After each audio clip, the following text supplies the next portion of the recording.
তমা, আপনি জানেন যে গতকালকেই কিন্তু পানি সম্পদ মন্ত্রণালয়ের মন্ত্রী সাহেব আসছিলেন, আর তার এই প্রেক্ষিতে আজকে রংপুরে গঙ্গাছড়া তিস্তা মহাপরিকল্পনা দ্রুত বাস্তবায়নের দাবিতে মানববন্ধন কর্মসূচি পালন করে তিস্তা মহাপরিকল্পনা বাস্তবায়ন কমিটির সংগ্রাম কমিটি।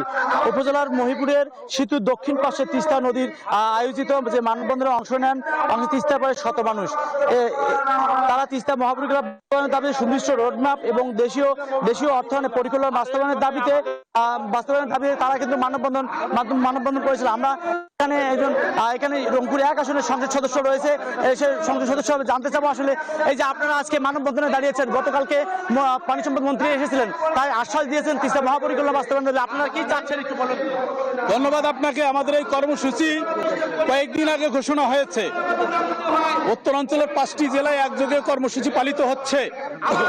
ধন্যবাদ গতকালকে পানি সম্পদ মন্ত্রী শহীদুদ্দিন চৌধুরী এনি এবং আমাদের পানি সম্পদ প্রতিমন্ত্রী উনিও এসেছিলেন, দুর্যোগ ব্যবস্থাপনা ও ত্রাণ মন্ত্রী উনিও ছিলেন।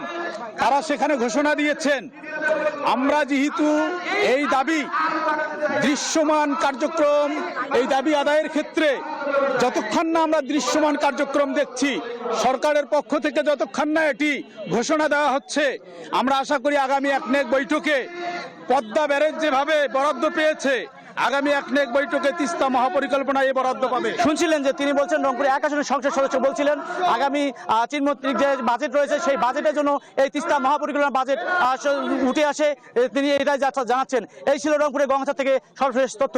ফিরে যাচ্ছি স্টুডিওতে। তমা। জি, ধন্যবাদ আপনাকে।